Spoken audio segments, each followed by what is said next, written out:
اے لڑکو، یہ اخیر وقت ہے، اور جیسا تم نے سنا ہے کہ مخالف مسیح آنے والا ہے، اس کے موافق اب بھی بہت سے مخالف مسیح پیدا ہو گئے ہیں۔ اس سے ہم جانتے ہیں کہ یہ اخیر وقت ہے۔ وہ نکلے تو ہم ہی میں سے ہیں، مگر ہم میں سے تھے نہیں، اس لیے کہ اگر ہم میں سے ہوتے تو ہمارے ساتھ رہتے، لیکن نکل اس لیے گئے کہ یہ ظاہر ہو کہ وہ سب ہم میں سے نہیں ہے۔ اور تم کو تو اس قدوس کی طرف سے مسح کیا گیا ہے، اور تم سب کچھ جانتے ہو۔ میں نے تمہیں اس لیے نہیں لکھا کہ تم سچائی کو نہیں جانتے، بلکہ اس لیے کہ تم اسے جانتے ہو، اور اس لیے کہ کوئی جھوٹ سچائی کی طرف سے نہیں ہے۔ کون جھوٹا ہے سوا اس کے جو یسوع کے مسیح ہونے کا انکار کرتا ہے؟ مخالف مسیح وہی ہے جو باپ اور بیٹے کا انکار کرتا ہے۔ جو کوئی بیٹے کا انکار کرتا ہے، اس کے پاس باپ بھی نہیں۔ جو بیٹے کا اقرار کرتا ہے، اس کے پاس باپ بھی ہے۔ جو تم نے شروع سے سنا ہے وہی تم میں قائم رہے۔ جو تم نے شروع سے سنا ہے اگر وہ تم میں قائم رہے تو تم بھی بیٹے اور باپ میں قائم رہو گے۔ اور جس کا اس نے ہم سے وعدہ کیا وہ ہمیشہ کی زندگی ہے۔ میں نے یہ باتیں تمہیں ان کی بابت لکھی ہیں جو تمہیں فریب دیتے ہیں، اور تمہارا وہ مسح جو اس کی طرف سے کیا گیا تم میں قائم رہتا ہے، اور تم اس کے محتاج نہیں کہ کوئی تمہیں سکھائے، بلکہ جس طرح وہ مسح جو اس کی طرف سے کیا گیا تمہیں سب باتیں سکھاتا ہے اور سچا ہے اور جھوٹا نہیں، اور جس طرح اس نے تمہیں سکھایا اسی طرح تم اس میں قائم رہتے ہو۔ غرض اے بچوں اس میں قائم رہو، تاکہ جب وہ ظاہر ہو تو ہمیں دلیری ہو، اور ہم اس کے آنے پر اس کے سامنے شرمندہ نہ ہوں۔ اگر تم جانتے ہو کہ وہ راست باز ہے تو یہ بھی جانتے ہو کہ جو کوئی راست بازی کے کام کرتا ہے وہ اس سے پیدا ہوا ہے۔ تیسرا باب۔ خدا کے فرزند۔ دیکھو باپ نے ہم سے کیسی محبت کی ہے کہ ہم خدا کے فرزند کہلائے، اور ہم ہیں بھی۔ دنیا ہمیں اس لیے نہیں جانتی کہ اس نے اسے بھی نہیں جانا۔ عزیزو، ہم اس وقت خدا کے فرزند ہیں، اور ابھی تک یہ ظاہر نہیں ہوا کہ ہم کیا کچھ ہوں گے۔ اتنا جانتے ہیں کہ جب وہ ظاہر ہوگا تو ہم بھی اس کی مانند ہوں گے، کیونکہ اس کو ویسا ہی دیکھیں گے جیسا وہ ہے۔ اور جو کوئی اس سے یہ امید رکھتا ہے اپنے آپ کو ویسا ہی پاک کرتا ہے جیسا وہ پاک ہے۔ جو کوئی گناہ کرتا ہے وہ شرع کی مخالفت کرتا ہے، اور گناہ شرع کی مخالفت ہی ہے۔ اور تم جانتے ہو کہ وہ اس لیے ظاہر ہوا تھا کہ گناہوں کو اٹھا لے جائے، اور اس کی ذات میں گناہ نہیں۔ جو کوئی اس میں قائم رہتا ہے وہ گناہ نہیں کرتا۔ جو کوئی گناہ کرتا ہے نہ اس نے اسے دیکھا ہے اور نہ جانا ہے۔ اے بچوں، کسی کے فریب میں نہ آنا۔ جو راست بازی کے کام کرتا ہے وہی اس کی طرح راست باز ہے۔ جو شخص گناہ کرتا ہے وہ ابلیس سے ہے، کیونکہ ابلیس شروع ہی سے گناہ کرتا رہا ہے۔ خدا کا بیٹا اسی لیے ظاہر ہوا تھا کہ ابلیس کے کاموں کو مٹائے۔ جو کوئی خدا سے پیدا ہوا ہے وہ گناہ نہیں کرتا، کیونکہ اس کا تخم اس میں بنا رہتا ہے، بلکہ وہ گناہ کر ہی نہیں سکتا کیونکہ خدا سے پیدا ہوا ہے۔ اسی سے خدا کے فرزند اور ابلیس کے فرزند ظاہر ہوتے ہیں۔ جو کوئی راست بازی کے کام نہیں کرتا وہ خدا سے نہیں، اور وہ بھی نہیں جو اپنے بھائی سے محبت نہیں رکھتا۔ ایک دوسرے سے محبت۔ کیونکہ جو پیغام تم نے شروع سے سنا وہ یہ ہے کہ ہم ایک دوسرے سے محبت رکھیں، اور قائن کی مانند نہ بنے جو اس شریر سے تھا اور جس نے اپنے بھائی کو قتل کیا۔ اور اس نے کس واسطے اسے قتل کیا؟ اس واسطے کہ اس کے کام برے تھے اور اس کے بھائی کے کام راستے کے تھے۔ اے بھائیو، اگر دنیا تم سے عداوت رکھتی ہے تو تعجب نہ کرو۔ ہم جانتے ہیں کہ موت سے نکل کر زندگی میں داخل ہو گئے، کیونکہ ہم بھائیوں سے محبت رکھتے ہیں۔ جو محبت نہیں رکھتا وہ موت کی حالت میں رہتا ہے۔ جو کوئی اپنے بھائی سے عداوت رکھتا ہے وہ خونی ہے، اور تم جانتے ہو کہ کسی خونی میں ہمیشہ کی زندگی موجود نہیں رہتی۔ ہم نے محبت کو اسی سے جانا ہے کہ اس نے ہمارے واسطے اپنی جان دے دی، اور ہم پر بھی بھائیوں کے واسطے جان دینا فرض ہے۔ جس کسی کے پاس دنیا کا مال ہو اور وہ اپنے بھائی کو محتاج دیکھ کر رحم کرنے میں دریغ کرے، تو اس میں خدا کی محبت کیوں کر قائم رہ سکتی ہے؟ اے بچوں، ہم کلام اور زبان ہی سے نہیں بلکہ کام اور سچائی کے ذریعے سے بھی محبت کریں۔ چوتھا باب، حق اور گمراہی کی روح۔ اے عزیزو، ہر ایک روح کا یقین نہ کرو، بلکہ روحوں کو آزماؤ کہ وہ خدا کی طرف سے ہیں یا نہیں، کیونکہ بہت سے جھوٹے نبی دنیا میں نکل کھڑے ہوئے ہیں۔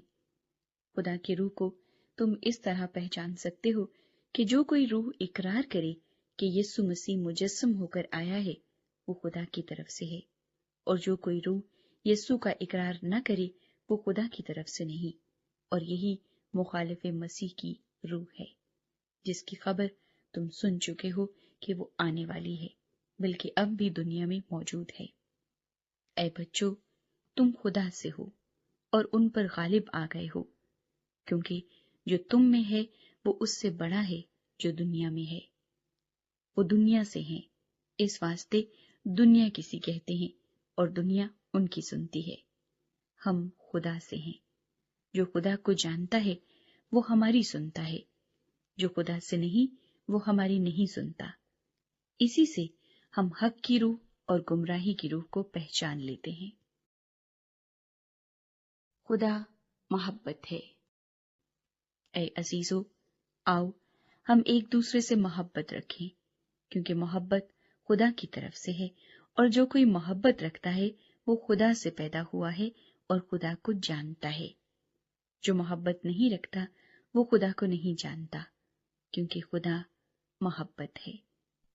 جو محبت خدا کو ہم سے ہے وہ اس سے ظاہر ہوئی کہ خدا نے اپنے اکلوتے بیٹے کو دنیا میں بھیجا ہے تاکہ ہم اس کے سبب سے زندہ رہیں۔ محبت اس میں نہیں کہ ہم نے خدا سے محبت کی، بلکہ اس میں ہے کہ اس نے ہم سے محبت کی اور ہمارے گناہوں کے کفارے کے لیے اپنے بیٹے کو بھیجا۔ اے عزیزو، جب خدا نے ہم سے ایسی محبت کی تو ہم پر بھی ایک دوسرے سے محبت رکھنا فرض ہے۔ خدا کو کبھی کسی نے نہیں دیکھا۔ اگر ہم ایک دوسرے سے محبت رکھتے ہیں تو خدا ہم میں رہتا ہے، اور اس کی محبت ہمارے دل میں کامل ہو گئی ہے، چونکہ اس نے اپنی روح میں سے ہمیں دیا ہے۔ اس سے ہم جانتے ہیں کہ ہم اس میں قائم رہتے ہیں اور وہ ہم میں۔ اور ہم نے دیکھ لیا ہے اور گواہی دیتے ہیں کہ باپ نے بیٹے کو دنیا کا منجی کر کے بھیجا ہے۔ جو کوئی اقرار کرتا ہے کہ یسوع خدا کا بیٹا ہے، خدا اس میں رہتا ہے اور وہ خدا میں۔ جو محبت خدا کو ہم سے ہے اس کو ہم جان گئے اور ہمیں اس کا یقین ہے۔ خدا محبت ہے، اور جو محبت میں قائم رہتا ہے وہ خدا میں قائم رہتا ہے اور خدا اس میں قائم رہتا ہے۔ اسی سبب سے محبت ہم میں کامل ہو گئی ہے تاکہ ہمیں عدالت کے دن دلیری ہو، کیونکہ جیسا وہ ہے ویسے ہی دنیا میں ہم بھی ہیں۔ محبت میں خوف نہیں ہوتا، بلکہ کامل محبت خوف کو دور کر دیتی ہے، کیونکہ خوف سے عذاب ہوتا ہے، اور کوئی خوف کرنے والا محبت میں کامل نہیں ہوا۔ ہم اس لیے محبت رکھتے ہیں کہ پہلے اس نے ہم سے محبت رکھی۔ اگر کوئی کہے کہ میں خدا سے محبت رکھتا ہوں اور وہ اپنے بھائی سے عداوت رکھے تو جھوٹا ہے، کیونکہ جو اپنے بھائی سے جسے اس نے دیکھا ہے محبت نہیں رکھتا، وہ خدا سے بھی جسے اس نے نہیں دیکھا محبت نہیں رکھ سکتا۔ اور ہم کو اس کی طرف سے یہ حکم ملا ہے کہ جو کوئی خدا سے محبت رکھتا ہے وہ اپنے بھائی سے بھی محبت رکھے۔ پانچواں باب، دنیا پر ہمارا غلبہ۔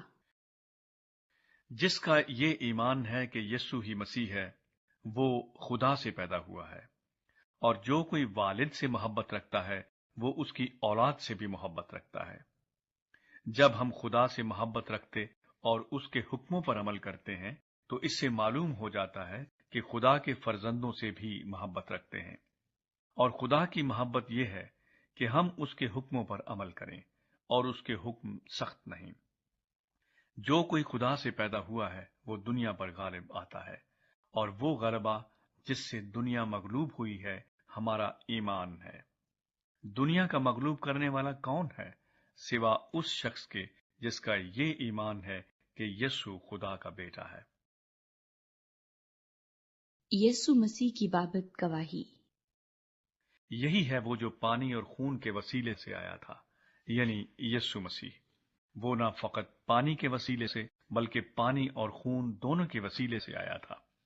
اور جو گواہی دیتا ہے وہ روح ہے، کیونکہ روح سچائی ہے، اور گواہی دینے والے تین ہیں، روح اور پانی اور خون، اور یہ تینوں ایک ہی بات پر متفق ہیں۔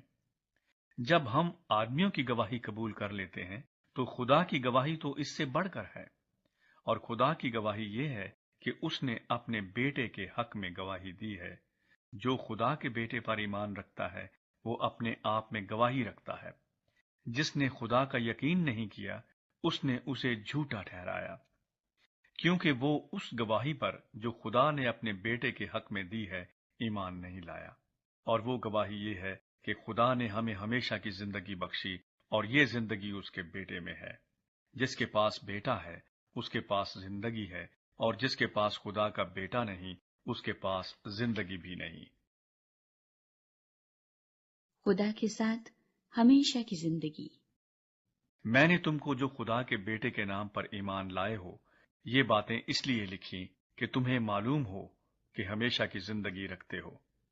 اور ہمیں جو اس کے سامنے دلیری ہے اس کا سبب یہ ہے کہ اگر اس کی مرضی کے موافق کچھ مانگتے ہیں تو وہ ہماری سنتا ہے۔ اور جب ہم جانتے ہیں کہ جو کچھ ہم مانگتے ہیں وہ ہماری سنتا ہے تو یہ بھی جانتے ہیں کہ جو کچھ ہم نے اس سے مانگا ہے وہ پایا ہے۔ اگر کوئی اپنے بھائی کو ایسا گناہ کرتے دیکھے جس کا نتیجہ موت نہ ہو تو دعا کرے، خدا اس کے وسیلے سے زندگی بخشے گا۔ انہی کو جنہوں نے ایسا گناہ نہیں کیا جس کا نتیجہ موت ہو۔ گناہ ایسا بھی ہے جس کا نتیجہ موت ہے۔